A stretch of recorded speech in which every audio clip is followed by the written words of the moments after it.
आज हम खुदावंद की खसूसियत के बारे में सीखेंगे। हर बंदे की लाइफ में कोई ना कोई कैरेक्टर होता है जिसकी वजह से वो जाना जाता है। ठीक है, आपकी लाइफ में कोई भी आपका कोई कैरेक्टर होगा जिसकी वजह से लोग आपको कहते हो कि ये शख्स इस वजह से ये बहुत अच्छा है। कुछ लोग कहते हैं उसका बात करने का अंदाज बहुत अच्छा है, कुछ लोग कहते हैं कि उसका इखलाक बहुत अच्छा है, कुछ लोग अक्सर आपसे कहते हैं कि इसका दूसरों को डील करने का तरीकाकार बहुत अच्छा है। ठीक है, तो खुदा की एक खसूसियत है जो कलाम में लिखा है कि खुदा उसके सबब से जाना जाता है। ठीक है, बहुत सी खुदा की खसूसियत है और खुदा की हर एक की खसूसियत है वो खुदा की वो नुमाया खसूसियत है और वो खुदा हमारे अंदर इम्पार्ट करता है, हमारे अंदर डालता है ताकि हम उस खुदा में, उसके रूह में, उसके जोर में, उसकी आग में बढ़ते चले जाएं। हालेलुया। तो कुरान के कलाम में से यूहन्ना का खत, पहला यूहन्ना का खत, उसका हम 4 बाब और उसकी 7 आयत से पढ़ना शुरू करेंगे। पहला यूहन्ना का खत, इसका 4 बाब और उसकी 7 आयत। ऐ अजीजो, आओ हम एक दूसरे से मोहब्बत रखें क्योंकि मोहब्बत खुदा की तरफ से है और जो कोई मोहब्बत रखता है वो खुदा से पैदा हुआ है और खुदा को जानता है। जो मोहब्बत नहीं रखता वो खुदा को नहीं जानता क्योंकि खुदा क्या है जी? मोहब्बत है। खुदा की सिफ्त क्या है? सबसे बड़ी सिफ्त जिसके सबब से वो जाना जाता है कि खुदा क्या है? मोहब्बत है। खुदा किसी भी शख्स से नफरत नहीं करता। खुदा को नफरत सिर्फ एक ही चीज से, वो है गुनाह से। गुनाह करने वालों से नफरत नहीं है। उनका तो वो इंतजार करता है कब मेरा बेटा या मेरी बेटी इस गुनाह को छोड़कर वापस आए और मैं उस पर अपनी मोहब्बत को जाहिर करूं और वो जाने कि मैं उसका बाप हूँ और ये मेरे बेटे बेटियां हैं और ये जाने कि ये दुनिया, ये कायनात, हर एक चीज मैंने इसलिए खलक किया कि ये सब कुछ मेरे बेटे और बेटियों के लिए दे दिया जाए। हालेलुया। तो खुदावंद क्या है? खुदा मोहब्बत है और उसकी मोहब्बत की सबसे बड़ी खूबी जो आज हम इस दुनिया में जिसके सबब से हम उसकी मुनादी करते हैं, जिसके सबब से हम जाने जाते हैं और जिसके नाम के सबब से हर एक चीज होना शुरू हो जाती है और वो मोहब्बत जो खुदा ने इस दुनिया पर जाहिर की वो क्या है? खुदावंद यीशु, उसका बेटा यीशु मसीह। तो हम ये खुदावंद के कलाम में लिखा है, यूहन्ना की इंजील उसका 3 बाब उसकी 16 आयत में लिखा है कि खुदा ने दुनिया से ऐसी मोहब्बत रखी कि जो कोई इस पर ईमान लाए वो हलाक ना बल्कि हमेशा की जिंदगी पाए। मतलब खुदा हमें दुनिया में हलाकत नहीं चाहता, वो चाहता है कि हम जिंदगी पाएं और ये जिंदगी, ये खुशी, ये इत्मीनान, ये तसल्ली हमारी जिंदगी में कायम रहे। कोई भी दुनिया की ताकत, कोई भी दुनिया की फोर्स, कोई सोर्स उस मोहब्बत को, उस खुशी को, उस तसल्ली को हमारी जिंदगी से चुरा ना पाए।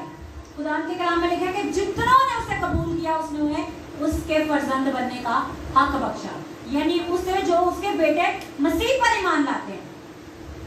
और खुदा का कलाम ये भी कहता है कि जो कोई अपने मुंह से इकरार करेगा कि यीशु मसीह खुदावंद है वो नजात पाएगा। और ये कलाम ऐसे ही है और हम इसको प्रैक्टिकली अपनी लाइफ में, हम सब अपनी प्रैक्टिकल लाइफ में से देख चुके हैं कि यीशु मसीह, उसकी मोहब्बत जब हमारी जिंदगी में एंटर करती है तो वो मोहब्बत हमारे जिंदगी के हर एक तारीख हिस्से को रोशन कर देती है। किसी भी जगह पे अफसुर्दगी नहीं रहती, किसी भी जगह पे तारीकी नहीं रहती, किसी भी जगह पे खौफ नहीं रहता, किसी भी जगह पे दुश्मन का कोई अटैक और प्लान नहीं रहता, बल्कि वहां पर क्या आ जाता है? खुदा की मोहब्बत। और खुदा के कलाम में लिखा है कि जब हम ऐन गुनाह में थे तो उसी वक्त मसीह हमारी खातिर हुआ और हमारे गुनाहों का कफारा उसने दिया। तो खुदावंद की मोहब्बत जो हमारी जिंदगी में है वो कोई आम मोहब्बत नहीं है। इसी यूहन्ना का पहला खत और इसका 4 बाब उसकी हम 12 ऐसे पढ़ेंगे। खुदा को कभी किसी ने नहीं देखा। आप में से कभी किसी ने खुदा को देखा है रूबरू? ऐसे खुदा को कभी किसी ने नहीं देखा। अगर हम एक दूसरे से मोहब्बत रखते हैं तो खुदा हम में रहता है। मतलब अगर हमारे अंदर नफरत है तो इसका मतलब है कि हमारे अंदर खुदा तो नहीं है, फिर कौन रह रहा है?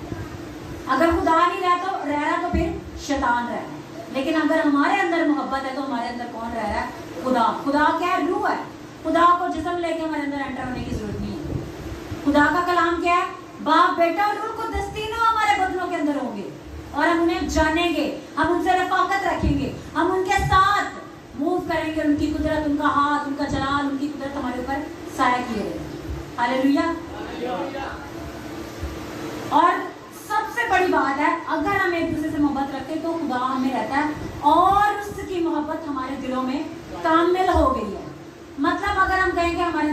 जाता है, लेकिन फिर भी फलाने को नहीं मैं माफ़ कर सकता, फलाने को उसको मैं देख भी नहीं सकता, मुझे बहुत बुरा लगता है।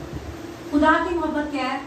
अगर हम दुआ रब्बानी में पढ़ते हैं कि दूसरों के कसूर माफ़ करो ताकि तुम्हारे भी कसूर माफ़ किए जाए। हमारे कसूर फिर कौन माफ़ करेगा? हमारा खुदा। जब हम दूसरों के कसूर, उनकी खताएं, उनकी गलतियां माफ़ करेंगे तो खुदा हमें माफ़ करना शुरू कर देगा। ठीक है, बाज़ दफ़ा ऐसा होती है हम खुदा से माफ़ी मांगते रहते हैं, खुदावन हमें माफ़ कर दे, ये चीज़ ऐसे कर दे, लेकिन जब तक वो अंदर से वो नफरत, अंदर से वो चेंजिंग नहीं आती, तब तक हमारे गुनाह वहीं के वही रहते हैं। लेकिन जैसे ही खुदा की मोहब्बत हमारी ज़िंदगी में एंटर करती है, उन चीज़ों को, उन स्ट्रॉन्ग होल्ड्स को, और आपको पता है कि नफरत क्या है? ये नफरत एक ऐसा स्ट्रॉन्ग होल्ड है जो बदरूहें बनकर लोगों के बदनों के अंदर बैठ जाता है। बाज़ लोग कहते हैं कि मेरे पट्ठों के अंदर से बीमारियां नहीं जाती, पेंस नहीं जाती, मेरे घुटनों में से बीमारियां नहीं जाती, दर्द न होती है, मुझसे उठा बैठा नहीं जाता। तो वो क्या कहता है? बदरूहें आपके बदनों के मुख्तलिफ हिस्सों को कंट्रोल करके बैठ जाती हैं। और वो चीज़ें क्या होती हैं? वो चीज़ें आपके अंदर अपना होल्ड बना लेती हैं और आप उनसे आसानी से आज़ाद नहीं हो सकते। हमें कौन आज़ाद करता है? खुदा का बेटा यीशु मसीह। और रूह कुद्दस जब वो हमारी ज़िंदगी के अंदर एंटर होता है तो रूह कुद्दस हमारे अंदर एंट्री डालकर हमें उस मोहब्बत में बढ़ाता है। हम खुदावन के कलाम में रोमियो का खत खोलेंगे और उसका 5 बाब और उसकी 5 आयत। रोमियो का खत, उसकी 5 बाब और उसकी 5 आयत।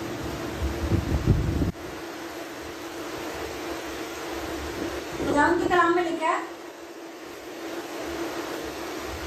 और उम्मीद से शर्मिंदगी हासिल नहीं होती, क्योंकि रूह कुद्दस जो हमको बख्शा गया है उसी के वसीला से खुदा की मोहब्बत हमारे दिलों में डाली गई है। अब खुदा क्या है? खुदा रूह है, और खुदा की रूह जब हमारे अंदर एंटर होती है तो खुदा की मोहब्बत हमारे अंदर ऑटोमेटिक होती है। और अगर कोई कहे कि मैं पानी से पैदा हो जाऊं, मैं रूह से पैदा हो जाऊं, और खुदा मेरी जिंदगी में काम नहीं कर रहा, तो फिर वो अपने अंदर एक ऐसे शक को लेकर बैठा है जो कलाम कहता है कि शक करने वाला समंदर की लहरों की मानिंद है, जो हवा से उछलती और बहती रहती है। एक हवा, मतलब कहने कि किसी ने बात आके कोई कान में कह दी, नहीं इसने कैसे कह दी, ये तो बात ऐसे ही होगी, फलाने शख्स ने ये मेरे कान में बात कह दी है, नहीं ये बात ऐसे ही होगी। उसका खुदा पर ईमान नहीं है, वो खुदा के हुजूर में मजबूत नहीं है, उसके अंदर खुदा की मोहब्बत जो है स्ट्रॉन्ग नहीं है। वो तो किसी की भी बात सुनकर उस तरफ मूव करना शुरू कर देता है। तो क्या खुदा का रूह जब हमारे अंदर आ जाता है तो वो खुदा की मोहब्बत को हमारे अंदर डाल देता है। अब आप देखिए, आप चाहें कि मुझे बड़े बड़े गिफ्ट भी मिल जाए, मैं बदरुएं भी निकालूं, मैं जाऊं जी लोग गिरना शुरू कर दें, मैं जिधर जाके खड़ा हूँ बड़े बड़े काम हो, मैं बोलना शुरू करूँ तो उधर आगे लग जाए और अंदर मोहब्बत ना हो। तो खुदा का कलाम कहता है, अगर मैं फरिश्तों की ज़बानें बोलूं और मोहब्बत ना रखूं तो मैं ठनठनाता पीतल और झंझनाती झांझ हूं।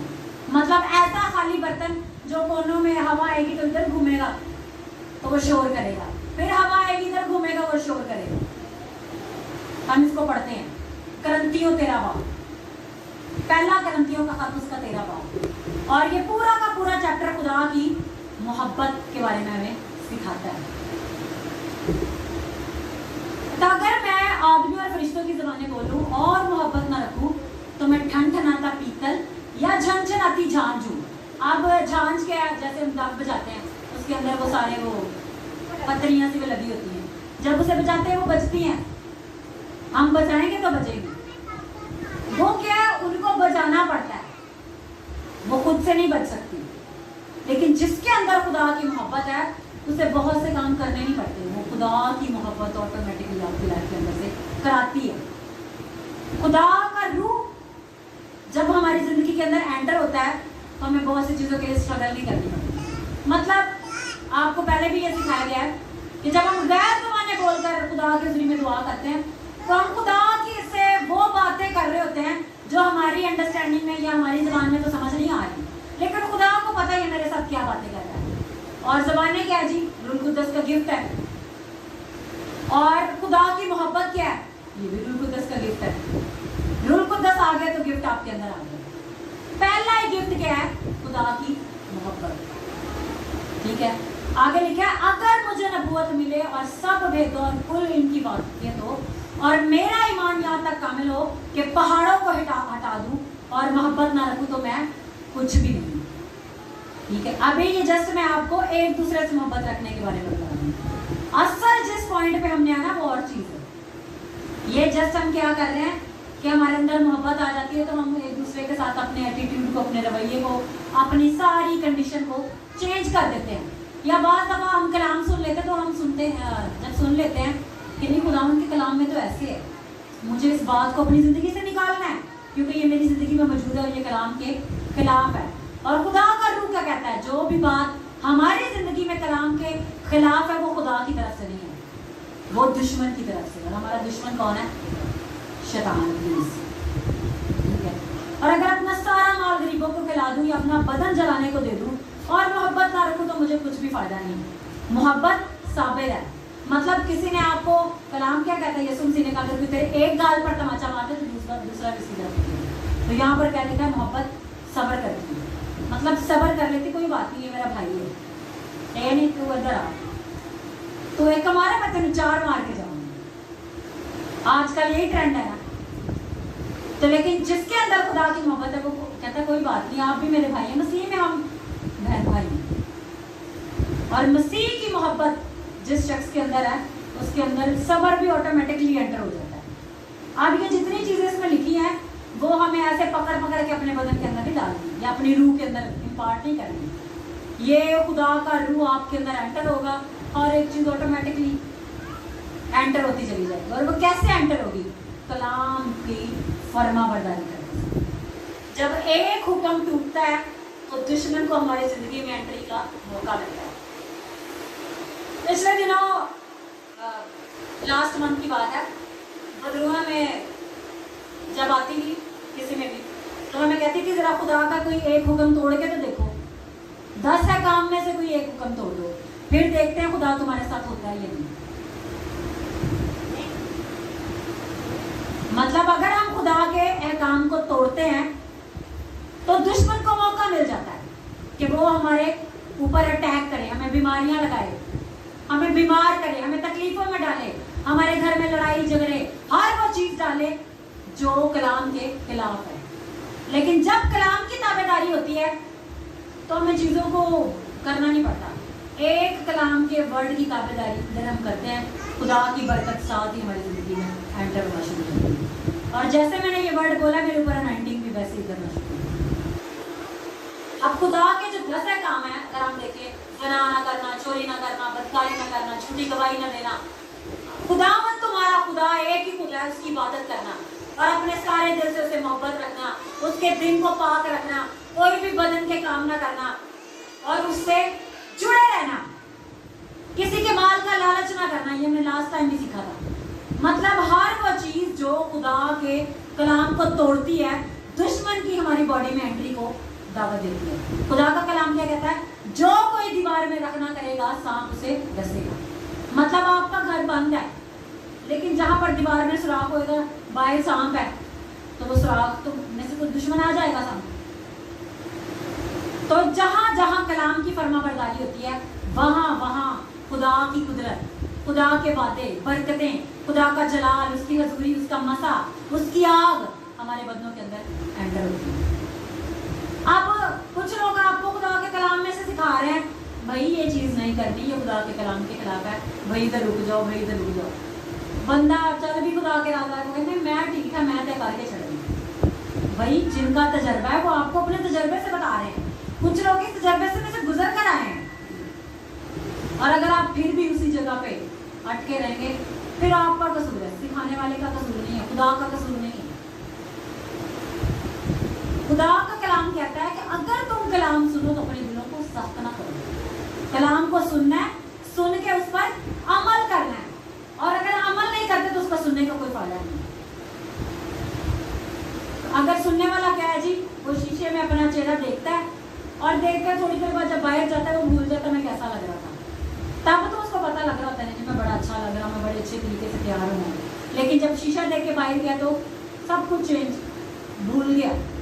उसको तो ये तो नहीं रहता, पता चलता कि मेरा चेहरा है मेरे सामने ही ऐसे पड़ा है। तो जो कलाम की ताबेदारी नहीं कर रहा, शक कर रहा है, वो क्या है जी? ऐसा ही शख्स है। ठीक है, तो ये चीजें होगी हमारे कैरेक्टर के ऊपर। ठीक है, इसको बात को हम पढ़ लेते हैं। नेक्स्ट, मोहब्बत शेकी नहीं मारती और भूलती नहीं। मतलब अगर कोई गिफ्ट मिल गया, कोई खुदा की बरकत है, चल की मेरे को तो ताड़े नाल भी बड़ी चीज है। तुसी सब बच्चे मैं उत्ते तन ते है ही नहीं पता, ताड़ी अकल च पहले है ही गल नहीं है। खुदा का कलाम कहता है जैसे जैसे खुदा का रूह हमारे अंदर आता जाता है, वो हमें हलीम करता रहता है, वो हमें झुकना सिखाता है। और जो डाली झुकती नहीं, उस पर कभी फल नहीं लगता, और झुकी हुई डाली हमेशा फलों से भरी होती है। नहीं करती, अपनी बेहतरी नहीं चाहती। मतलब ये नहीं कि सिर्फ मेरा ही भला हो, चाहे मेरे भाई का नुकसान ही हो जाए। मैं भी बरकत पाऊंगा, मैं भी तरक्की पाऊंगा, मेरे साथ वाले भी तरक्की करेंगे। अगर उनको किसी जगह पे नुकसान हो ना, मैंने उसे सिखाना है भाई खुदा के कलाम में तरक्की करे, ऐसे इस तरीके को इख्तियार कर ले। खुदा के कलाम में ये लिखा है। ठीक है, मोहब्बत झुंझलाती नहीं, बदगुमानी नहीं करती, बदकारी से खुश नहीं होती, बल्कि रास्ते से खुश होती है, सब कुछ सह लेती है, सब कुछ यकीन करती है, सब बातों की उम्मीद करती है, सब बातों की बर्दाश्त करती है। मोहब्बत का सवाल नहीं। नबूवतें हो तो मखूफ हो जाएंगी, ज़बानें हो तो जाती रहेंगी, इल्म हो तो मिट जाएगा। क्योंकि हमारा इल्म नाकिस है और हमारी नबूवत ना तमाम, लेकिन जब कामिल आएगा, कामिल कौन है? यीशु है, तो नाकिस जाता रहेगा।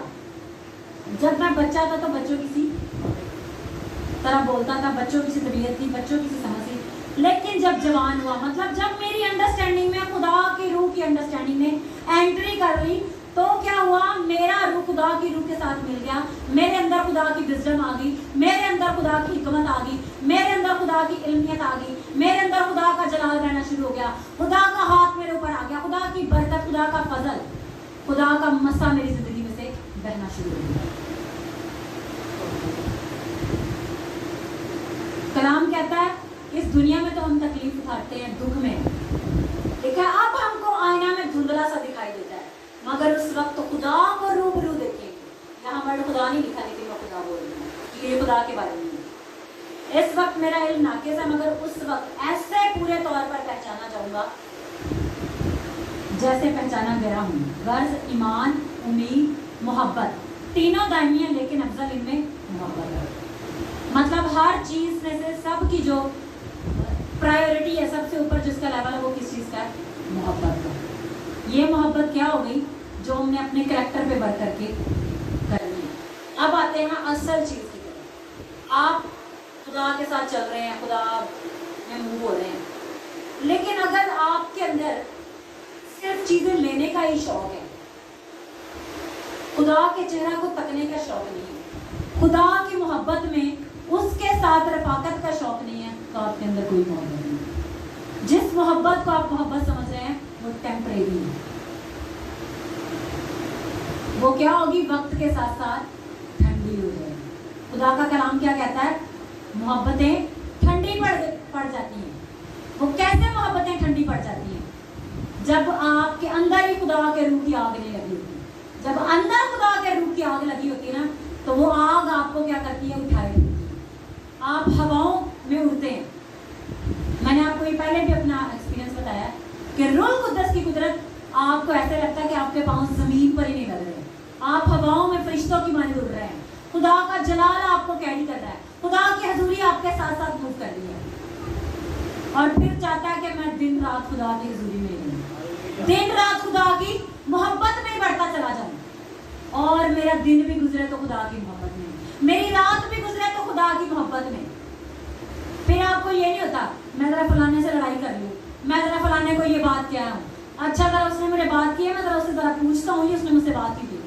फिर होता है कह लिया, कहता रहे मेरे दिल में जो मेरा बाप की मोहब्बत डाली हुई है, वो मोहब्बत मुझे इजाजत ही नहीं देती कि मैं इस मोहब्बत से अपनी आंखें निगाहें उठाकर किसी और चीज की तरफ देखूं, क्योंकि मेरा बाप जो मोहब्बत है, उसकी कुदरत, उसका जलाल तो मेरे अंदर उतर चुका है। और वो मोहब्बत कैसे आती है? अभी जब ने खुदा के कलाम में पढ़ा, रूहुल कुद्दस के आपकी जिंदगी में एंटर होने से। अब पिछले दिन हम घर में बात कर रहे थे कि जो बच्चे हैं वो एक टाइम बीइंग प्रोसेस में है, अगर उनको अपने ही तरीके से खुदा में मजा आ रहा है। हम लोग उस दिन गैर ज़बानों में सारे 1-1.5 घंटा प्रे कर रहे थे। जैसे गैर ज़बानें बोल रही थी, मैं आपको अपना एक्सपीरियंस बता रही हूँ कि रूहुल कुद्दस की कुदरत बॉडी के अंदर मूव कर रही थी। पता लग रहा था कि जैसे खुदा की कुदरत बदन के अंदर मूव कर रही है और खुदा का जलाल आपके ऊपर उतर रहा है। तो कहती हर एक ऐसे मोहब्बत में कनेक्शन में जुड़ा होने का, जो जुड़ा हुआ था उसके अंदर तो मोहब्बत वो छाले मार रही थी, लेकिन जो जुड़ा हुआ नहीं था उसके अंदर नहीं मारती। खुदा का कलाम क्या कहता है? कौन सी चीज हमें मसीह की मोहब्बत से जुदा करेगी? तो कौन सी करेगी बताएं आप? ना चीजें हाल की, ना इस्तकबाल की, कोई भी चीज हमें खुदा की मोहब्बत से जुदा नहीं कर सकती। अगर हमें कोई जुदा कर सकता है तो वो खुदा खुद है। और वो खुदा कैसे जुदा करता है? जब हम गुनाह में आ जाते हैं। खुदा का कलाम क्या कहता है? गुनाह की मजदूरी मौत है और खुदा की बख्शिश खुदावंद यीशु मसीह में हमेशा की जिंदगी है। अब गुनाह करने से ये नहीं होता कि बंदा एकदम ही मर जाता है। मतलब जो आपके अंदर खुदा के रूह की आग लगी हुई थी, खुदा की मोहब्बत जो आपके अंदर लगी हुई थी, गुनाह करने से वो ठंडी हो जाती है। खुदा की नाफरमानी करने से उस मोहब्बत पे बर्फ पड़ जाती है। आप बार दफा सोचते हैं पता नहीं मेरे से ऐसे क्या हुआ है, आज मुझसे दुआ नहीं हो रही, मेरे ऐसे क्या ऐसी गलती हुई है कि आज मेरा रूह मुझे अंदर से नुकसान ही रहा कि मैं वर्शिप में और ज्यादा मगन हूँ, मैं और खुदा की हुजूरी में झुकूं और खुदा के नाम को जला दूं, क्यों? मुझसे कुछ गलती हो गई। तो जब मेरे साथ कभी ऐसा हो तो मैं क्या करती हूँ? मैं खुदा से पूछना शुरू कर देती हूँ कि ऐ खुदा बाप तू मुझे बता कि मुझसे कौन सी गलती हुई। एट द टाइम उसी वक्त खुदा करूँ मुझे ऐसे जैसे फिल्म की मानित बताता है कि फलां जगह पर तूने ये काम गलत किया। तो फिर क्या करना होता है? आप में से कोई बता दे उस वक्त हमें क्या करना होता है? माफी तो मांगनी होती है, कुछ और भी करना होता है। आप माफी मांग लें, लेकिन आप अपनी गलती को सुधारें ना।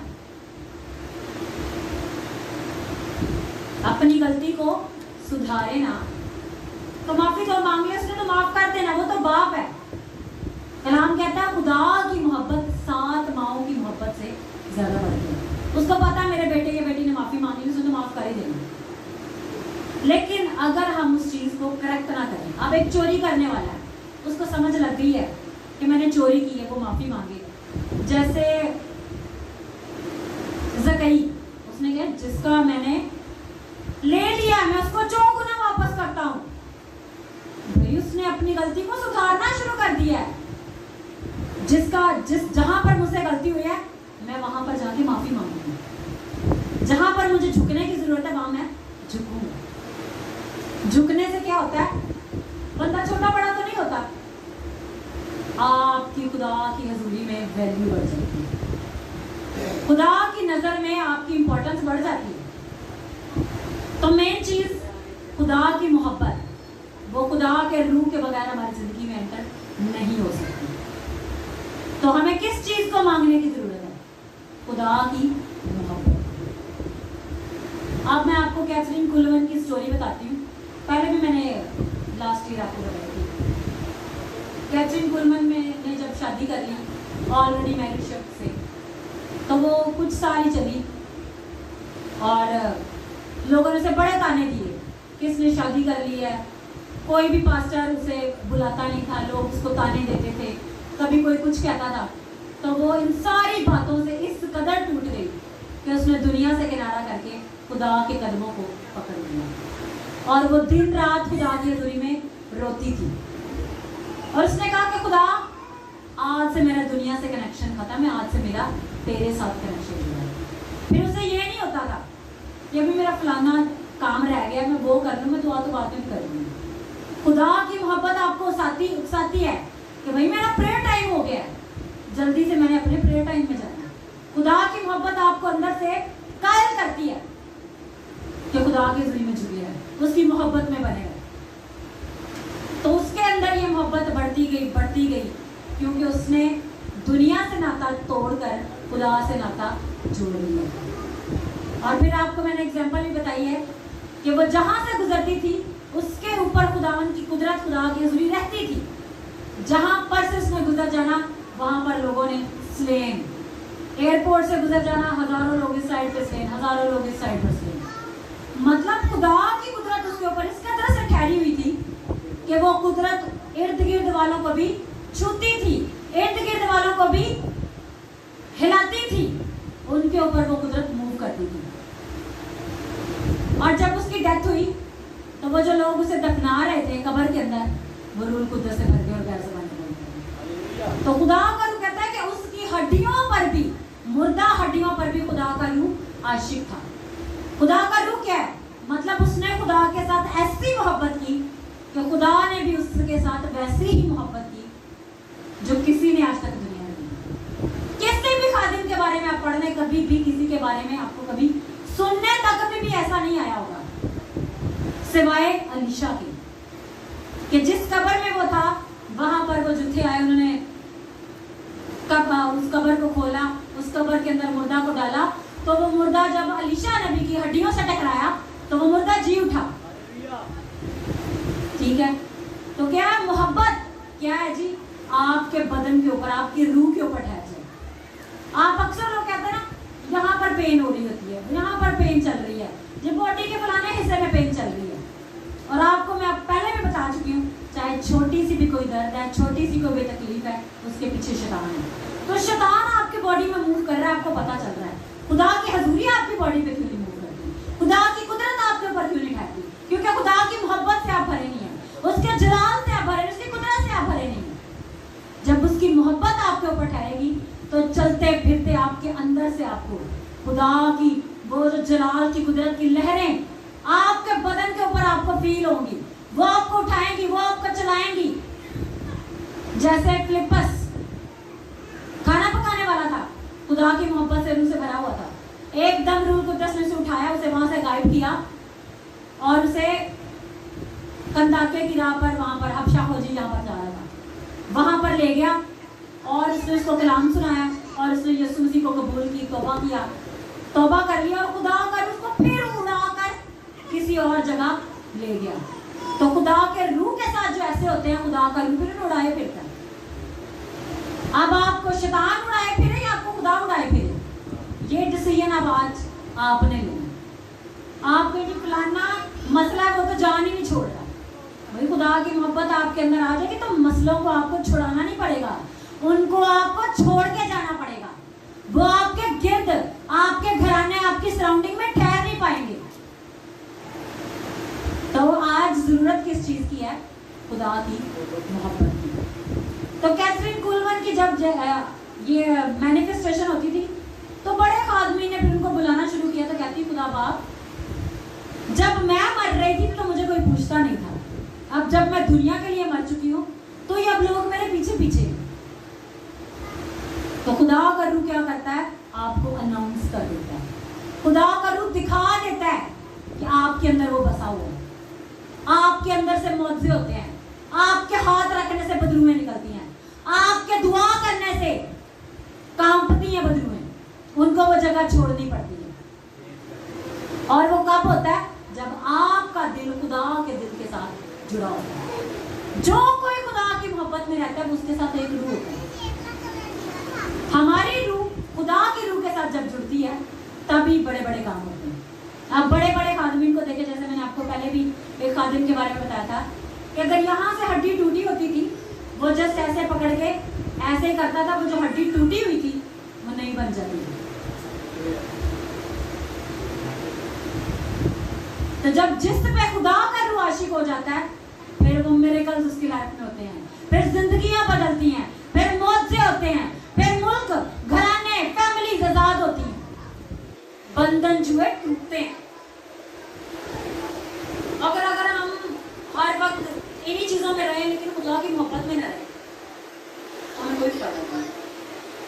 तो आज से आप में से हर एक की असाइनमेंट है कि हमने क्या बढ़ना है? खुदा की मोहब्बत में, क्योंकि मोहब्बत के बगैर हम तो खुदा को खुश भी नहीं कर सकते। खुदा की मोहब्बत आ जाती है तो जो काम नहीं हो रहा था उसको होना पड़ता है। जो चीज आपको छोड़ के नहीं जा रही होती उसको छोड़ना पड़ता है।